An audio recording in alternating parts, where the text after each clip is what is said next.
Тэгэхээр сүүлийн үед энэ концессийн асуудал бас нэлээд бүрхэг тэгээд маргаантай байгаад байна.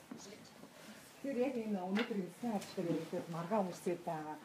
Энэ нэг 5 концесс гэсэн мэт одоо гişүүд өөрсдөө мэдээлэлгүй яг ямар концессыг ч мэдэхгүй нэг ийм төрөлтэй байна. Тэгэхээр энэ яг ямар одоо концессүүд хаанаас гинт орж ирээд тэгээд их хурлын гişүүд ч мэдлэхгүй ингээд өнөөдөр маргаан үсгээд сайн нэг концесс нэрээр төсөв итгэх гээд байгаа асуудал үнэхээр байгаа юм болов уу гэж. Би наадах чинь ямар үнсээр харж ирэх гэхээр энэ валютын санта хийж байгаа тохиролцоход жоо хөтөлбөр байна шүү дээ. Энэ хөтөлбөр дундч чинь процесс холбоотой хэдэн нөхцөл тийм тохиролцоо юм байгаа. Нэгдүгээр өмнө нь хийсэн концессийн гэрээнд даваад идэх юм. Тэгээд санхүүжилт бодтол нэ тийм байдлаар өмнө концессүүдийг өөрчлөсөн гэж. Нэгдүгээр процесс. Хоёр дахь нь бол энэ хоёрын жилийн барих шийдвэрлэхээр концессийн гэрээ хийх бай. Энэ засгийн газар чамаар чиглэл бас нэг бүх концессийг зогсоосон шүү дээ. Тэгээд засгийн газар чамаар барих шийдвэрлэхээр зааш концесс хийх гэсэн юм ярьсан байна. Тэгээд төсөл тодтол баталж явах үед концесстэй холбоотой илүү яриг гарсан л да. Байгууллагын бодлого банчдыг харж байсан. Би бол энэ концесс байсан асуудлаа бүлэгдэр ажлыгээс гаргаад тулаа. Материал өгөө. Энэ элдв хардлага сэрдлэгч өмнө юм утлаа юм. Тэр тусмаа сайдар инженертэй холбогдоод байна. Зарим нь. Энийг магадлах ёстой гэдэг нь юм байсан илэрхийлсэн хэрэг. Энэ байр суурин дээрч байгаа. Хоёрдугаар би энэ засгийн газар байгуулагдсанаас хойш бүх хугацаанд эдгэрт хийж байгаа ганц маш ойлгомжтой. Та нар зөвхөн төрийн ажлыг хий, засгийн ажлыг хий. Хувийн компани элдв юм аа. Асаа холдоо. Засгийн газар их хурлын төвшин, засгийн газрын гишүүний хувийн компанитай холбоотой ямар нэгэн яриа шийдвэр байж таарахгүй шүү. Хэрвээ ийм юм хийгээд эхлэх юм бол ардчилсан намаас ялгах болно. Бол та нарт хүн итгэх байна. Ард түмж итгэх байж байна. Ард түмний итгэлийг мурааж болохгүй гэдэг л зүйл яриад байгаа. Миний ярьж байгаа зарчим бол зарим хүн таалагдахгүй байгаа юм шиг байлаа. Гэхдээ би хүн таалагдаад байгаа байх. Төрийн ажил явуулгаар явах хэрэгтэй. Заавал концессийн гэрээ байгуулах хэрэгтэй бол заскаас бол зүгээр нэг мөрөөр хүний бис эрхтэд явж байгаа хүмүүст тэр концесс юм л тийм ээ. Ийм л юм яригдаад байгаа юм. Тэгээд энэ наад асуудал чинь өнөөдөр сонин хэвлэл дээр нэлээд дэлгэрэнгүй юм гарчихсан байна. Тэрийг цаашаа магадлах хэрэгтэй. Хэрвээ энэ сонин хэвлэл дээр яригдаад байгаа зүйл үнэн бол энэ төлөй зогсов.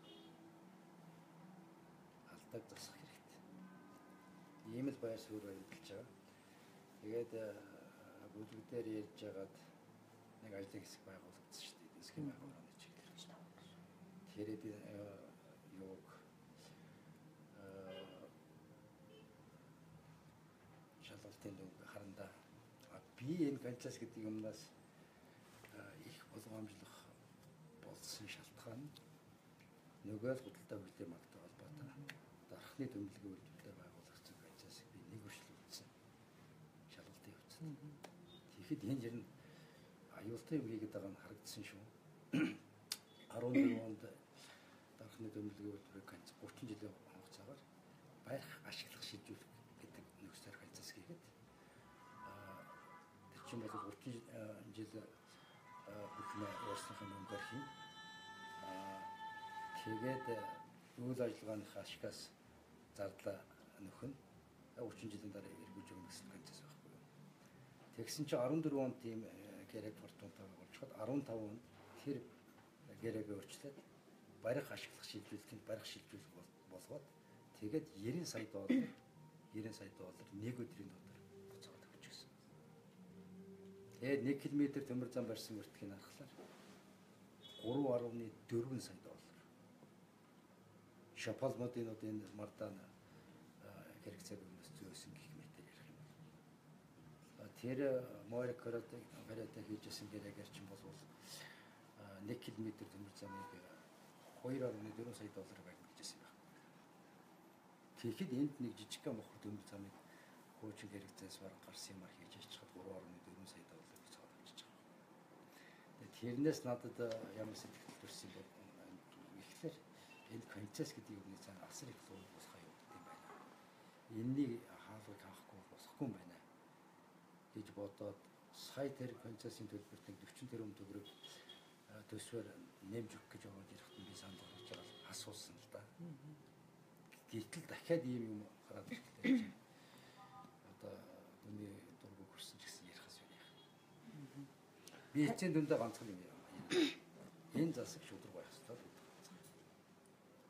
Та ерөөсөө хувийн сонирхлоос хол байх хэрэгтэй гэдэг юм ярьсан. Ийм л зүйл ярьсан юм даа. Тэгээд наад концепц юм чинь нэгтлэгтэй нэг өчнө бодож байна. Тэр янз бүрийн эрчим хүчний шугам татах барих хэрэгцээ байгааг би ойлгож байна жишээ нь маркет. Тэр зээл мэйл авал тэр эрчим хүчний шугамар татна гэж. Заавал ингэж эрх баригчтай холбох байдлаар асуудлыг ярьж байгаа зохисгүй шүү дээ. Би энийг хаач эхлэв. Би хэлчихсэн. Энэ гэрээний тухай асуудал анх хэвлэлээр гараад ирэхэд нь засгийн газрынхан та нар дэмий юм хийж энэ. Тэр засгийн чиглэлээр бас тэр эрчим хүчний шугамар татаа шүү дээ. Яах гэж юмд нэр хөдөлж хардлага сэтлэг зөрүүлж байгаа та нар гэдгийг ярьж байсан. Цагаан суураг бол хувийн өмч болчихсон шүү дээ. Хувийн өмч. Их хурл одоо түрүүчийн 4 жил ингээд цагаан сургын орд газрыг марк компанид одоо газрын доорх баялаг үнэхээр ард түмний өмч юм бол яагаад ингэж хувийн нэг компанид өгөөд одоо ашиглах асуудлыг дахиад зам эрчим хүчтэй бүтцгээд энийг дахиад одоо улсын хөрөнгөөр хийнгээд энэ дэндүү шудраг бос энэ одоо тийм давуу ирэх болсон энэ зүйл биш үү? Номтой ирсэд болохоор эрчим хүчний хуулиараа төр угаасаа энэ шугам өмгөө татах хэрэгтэй гэдэг тийм зохицуулт байдаг гэж өөрөө тайлбарлаад байна. Итгэхгүй мэдхгүй дэрийгээ та нар дээр устдаагаа ярьцгаа. Ер нь бол засгийн газрын гишүүн болсон тохиолдолд тэр хүний хувийн амьдралтай холбоотой хариу асуудал засгийн хурлаар шийдэгдэх гэж байна. Нөгөө сонирхдаг, нөгөө шударгаас. Элдв юм чинь энэс л ихэлдэв юм шүү дээ. Их орон газар шороноос ихэлдэг гэдэг шиг. Ийм юм болоод байгаа юм. Тэгээд тэр өмнөх их хурлын шийдвэр хараад шийдвэр дууссан. Одоо бол тэр эрчим хүчний шугамаа тавьдсан бол тэр хувийнхаа хөрөнгөөр хувийнхаа зээлэлд юм хийцгэн үстэй л гэсэн юм би хэлээд байгаа шүү дээ. Засгийн газартаа хариуцлага тооцох цорын ганц субъект бол одоо их хурл шүү дээ. Ард түмэн бол энийг ингээд хараад энэ арайч болохгүй гэж одоо хашгирахаас цаашгүй. Тэгэхээр та бас их хурлын дэд даргын хувьд яг өнөөдөр энэ хариуцлагын асуудлыг ер нь цаашид яах юм бэ? Ийм одоо хувийн ашиг сонирхлын зөрчилтэй зүйлүүд ингээд байсан. Нууж хаасан зүйл тийм их байна. Та бүлгийн урал дээр ерөөсөө Эрдэнэтийг огцруулах шаардлага байна гэдэг. Би огцруулах гэж хэлээгүй. Наадах чинь зарим нь мушгаад байна лээ. Өнөөдөр жишээ нь яаж мушгиж яах вэ гэхээр их хурлын гишүүдийн нүүрсний арилжаанд оролцох оролцоог энэ ерөнхий сайд хаачихсан учраас гишүүд муудалцж байна гэсэн юм ярьсан байлээ. Нүүрсний тухай ямар ч асуудал тэрэндээ чи яригдаагүй. За зөвхөн концепцтэй холбогдсон асуудал яригдсан. Ингэж мушгаад байна. асуудал ил тод байх хэвээр алдаа гарсан бол засах хэвээр гэдэг гишүүдийн байр суурь чинь зөв шүү дээ. Олон улсын валютын сандаа нэг юмдаар тохирч хаад 10 өдрөөр нүүр юм хийгээд ах юм бол бид нартай хямдрах. Тийм л асуудал яригдсан шүү дээ. Тэр өмнө нь хийсэн концессиудын аудитын төгөлд хийлгэж бодит үнийн төл гэдэг чинь ёстой зүй ёсны шийдвэр шаардлага шүү дээ. Мөн үү? Нэг концессийн гэрээ хийчихэл үнийн дүнгийн 4 дахин өөрчлөл 10-20 дахин нэмэ хайчдаг. Энд чинь хаанхын ёс. Өмнөх засгүй тийм л юм болсон шүү дээ. Бид нар энийг л давтахгүй байх хэрэгтэй шүү дээ. Мөн үү? Хэрвээ ард түмний итгэлийг даа гэж байгаа бол ийм л юм наадах чинь. Тэгээд тэр концессийн гэрээгээр өгчихсэн дуусгахаас аргагүй болчихсон юмнууд бас байна л да. Зүгээр өн өртөх дээр яах вэ гэдэг нь тэр аудитын төгөлд хийлгээд хэтэрхий өндөр үн тавьчихсан байгаа бол бодит үндэнд өгүүлээд гэрээгээ өөрчлөлт хийж болно. Одоо жишээнд баахан сургууль цэцэрлэгийн байшингууд өмнөх засгийн үед концессор эхлүүл ажиллажсэн. Цаашаач байхгүй наашаач байхгүй болчихсон. Миний тойрогдож жишээ нь шүүн фабрик дээр каркасын зутгаад урилгын хийгээ ажиллажсэн нэг сургууль байж байна. Одоо явуулах гэсэн чинь концесс дээр нас үдлөөсөд явагдгүй. Нуруу алтаа биш. Сургууль цэцэрлэгийн хэрэгцээ байгаад байгаа биш. Энэ бүхний эддод ярьж байгаа асуудал шийдэж хэрэгтэй шүү дээ. Одоо жишээ нь тэр нэг нисгтэр байгаа нэг 300% нэмэлт яригдаад байгаа юм да. Тэрийг концессэнд орчихсон гэж яригдаад. Тэгээ өнөөдөр тэр хэвлэл дээр гарсан үнийн нүгээс сонсож байна. Аимшигт үн сонсогдож байгаа. 20 тэрбум төгрөг гэж байгаа. Би тэрний чинь заатад архив байлгаа байсан юм байна. Үс архив байлгаа. Яг тэрний надад нь каркас нь усаад юугийн харин өрчихсөн байсан харагдаад байгаа. Юу холондол тэрийг харж байна. Тэрийг дуусгах шаардлага байна уу гэвэл байна. Тэгвэл 20 тэрбум юу л бол. Одоо энэ талд байж байгаа цагдаагийн ерөнхий газрын контор ба штэ. Тийм. Энийг 10 тэрбум төгрөгөөр байсан. Тэр хэмжигч юм бол тэрнээс томгүй байсан. Гэх мэт тэр л асуудал үүсэн шүү дээ. Хамгийн гол нь наа чинь энэ тэр валютын сангийн хөтөлбөртэй орж байгаа юм бол ясах хэрэгтэй.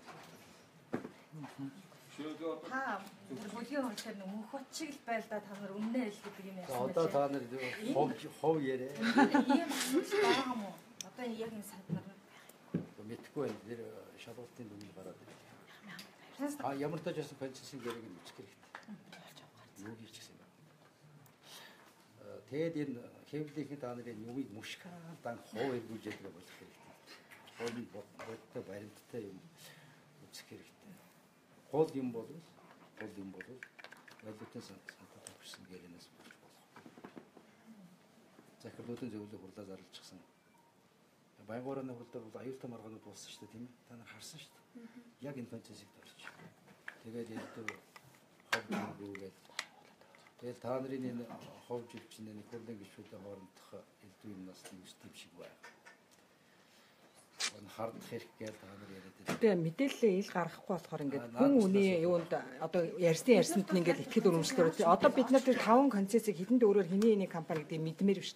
Тэр цаас нь байгаа бол бид нар ингээд хүн үнээс очиод энэ засагч нь нээлттэй байлаа. Нээлттэй үгүй шүү дээ. Байхгүй одоо тэгээд бид нар байтугай хурлын гишүүд дээр ч үгүй байгаа. Миний барьж байгаа байр суурийг та нар сайн ойлгосон. Тий. танцаад дахиад ганцхан болсон. Танууд ажиллажсэн хүмүүс одоо ингээл танил янз бүрийн юм яриад ер нь ингээд сонгогдож байгаа болоод ч тийм янз бүрийн мэдээлэл хийгээд байна. Энд чинь ер нь та бас энэ хууль юм аваад 10 жил ажил сайдын хүртэл хааж байна. Миний наадах чинь санаа зовх асуудал биш дээ. Намаг чинь Баатар гэдэг хүн чинь Хятадын тусгай албанд эссэн. Эх орноос урвсан гэдэг 25 жилийн ялтаа хэрэг тулгаад 20 жил болж штэ. Нэмдорч Хятадын тусгай албанд эссэн гэдэг нь худлаа. Эх орноос урвсан гэдэг нь худлаа. Баатар энэ хүнийг өтгчихсэн байна гэдгийг тагнуулын газар өөрөө шалгаж тогтоов. 2004 онд шүүх хурлуулад яг энэ хэрэгээр нь Баатарт 3 жилийн ял өгöd. Дээрээс нь Баатар өөрийнхөө гарыг өсгөх зурсан төлөвлөгөөгөөр Монгол улсын ерөнхий сайдын оролцоогоор тагнуулын байгууллагын өөрийн хийгээсэн тусгай ажиллагааны материалыг өөрөө олгож авч задлж хаяад тэрэндээ улсын мөнгө задруулсан гэдэг хэрэгээр 7 жилийн ял аваад 2 ялын нийлүүлээд 7 жилийн ял шийдвэрлээд л гарсан юм шүү. Тэргээд ярьж байгаа шүү. Би тэр сая мөнгө босгохтой гэсэн ярьсан юм үзсэн. Аюултай юм ярьжлаа. Та нар одоо бодоод үз. Дэлхийн аль улсын тусгай лувны дарга хэвлэлийн эхнэмэл гарч ирээд өөрийнхөө 9 булчирхаг тоочж байна. Зүгээр л байхгүй. Зүгээр л байхгүй. Байгууллагынхаа бүтц орон тогтмол ярьж байгаа шүү дээ. Иймж байд юм. Энэ бол намайг орлох гээд улсаа хорлож байгаа хэрэгтэй. Намайг хорлож чадахгүй дээ. Шүүхийн тогтоолт юм чинь хашаач хөдлөхгүй шүү дээ. Яагаад гээд гарч ирж энэ асуудлыг хөндөх болсон юм бэ? Гэхдээ яах вэ? Энэ 49%-ны асуудал байна. Сонирхол байна. Ерөнхийлөгчийн сонгуульд өгчихсэн байна. Намайг нэр дэвшчих би нэгдүгээр. Нэр дэвшвэл гарчихгүй гэдэг айдсан чинь зөндөө шүү дээ. Айс хүнд аргал хөдлөл гэдэг үгтэй юм л да. Ийм шалтгаан байна. Дээр нь хонзон байна. Тэр 96 оны нэг шалгалт юм да. Талигач зураг Ашбалбар би Отонбаатар бид нар байна. Тагнуулын улсаар яг энэ Баатар. Хууль усаар их хурлын гишүүдийг таглаж чагнаад. Тэгэхээр шалгалтын ажлын хэсэг зураг ахлаад би оролцоод Баатрын хууль усуулаад талсан зогсоогоод илрүүлээд жасруугаар тагнасан юм бид олсон. Дэрийн нууцыг чагнажсэн.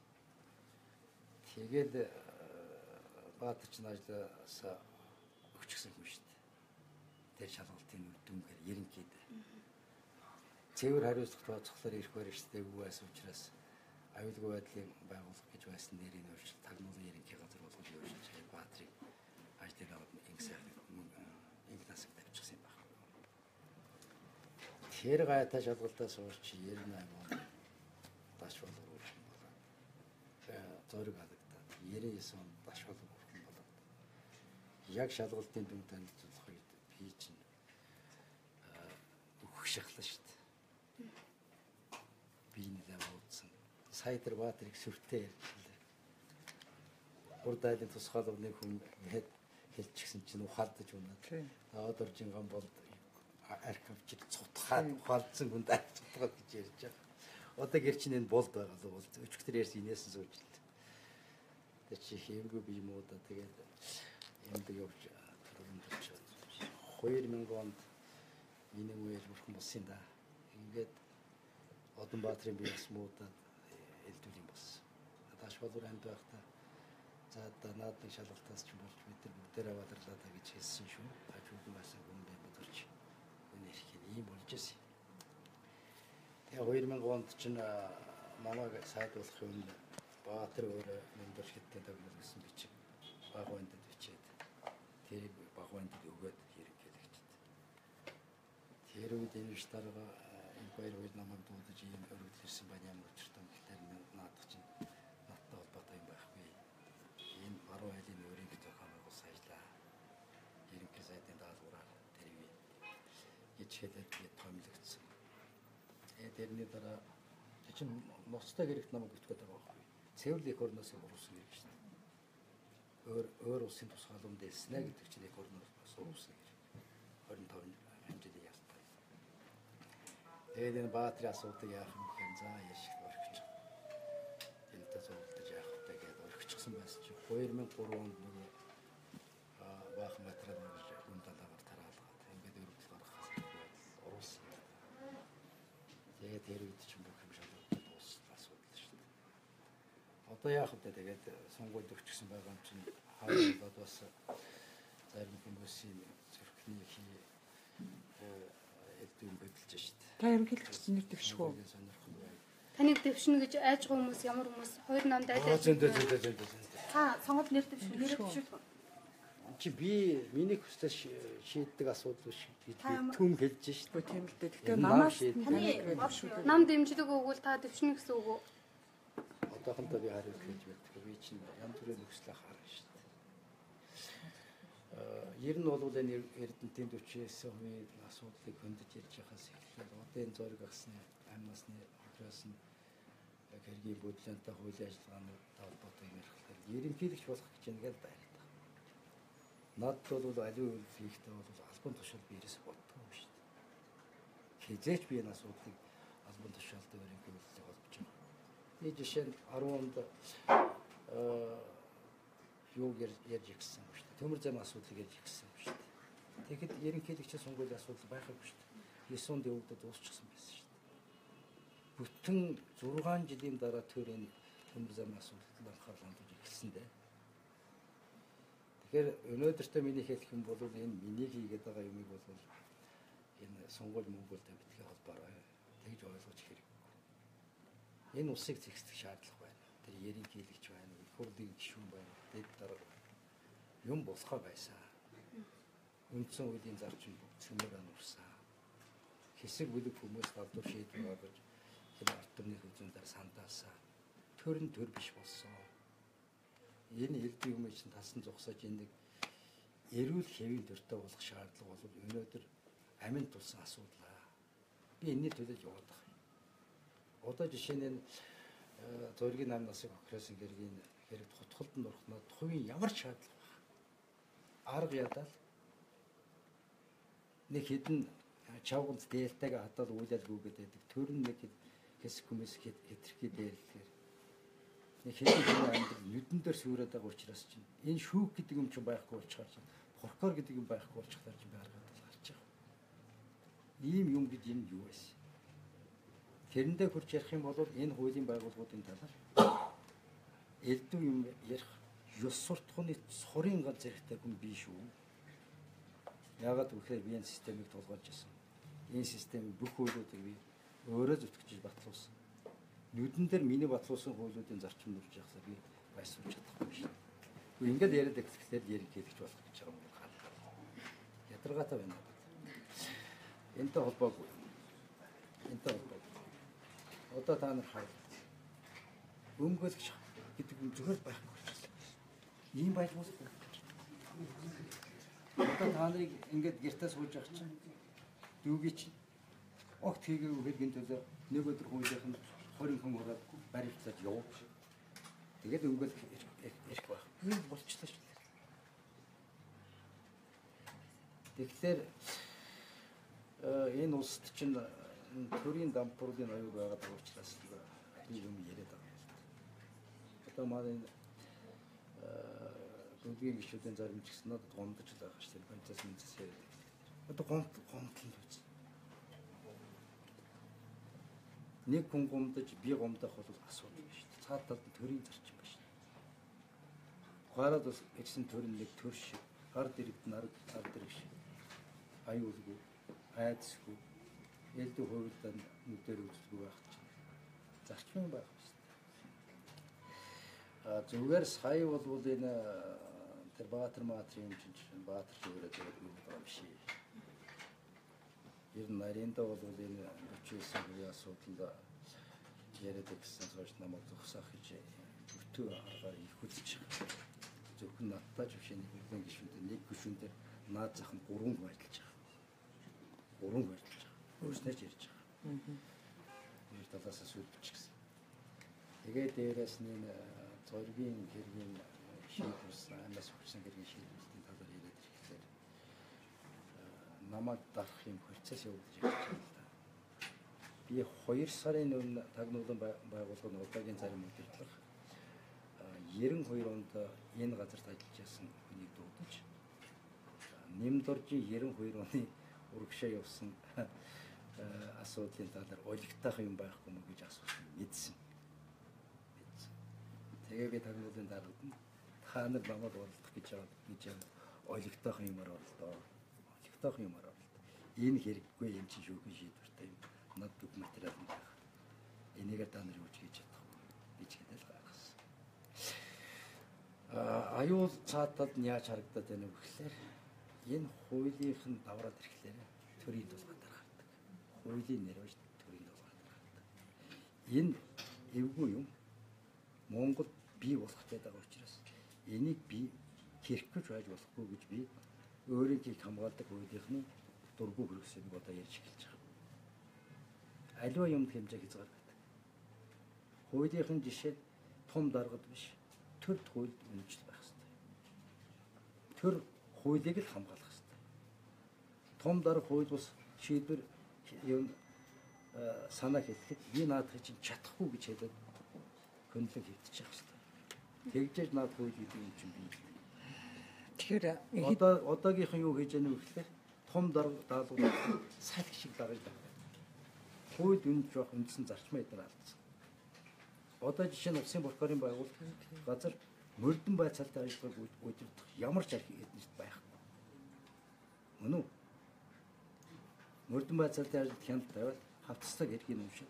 Хэн нэгэн хүнийг хууль бусаар баригдсан бол нэн даруй сулл гэсэн хуулийн заалттай. Энэ сая яриад байгаа хэрэг дээр эдгээр юу хийсэн бэ гэхээр ажлын хэсгийг ахсан. Хэрэг дээр эдгээр мөрдөн байцаалж мэж хуурсан. Улсын прокурор. Тэгээд Эрдэнэбат гэдэг хүн ажлын хэсгийн толгосон. Тэгээд яллагч болсон. Дараа нь шүүгч болсон.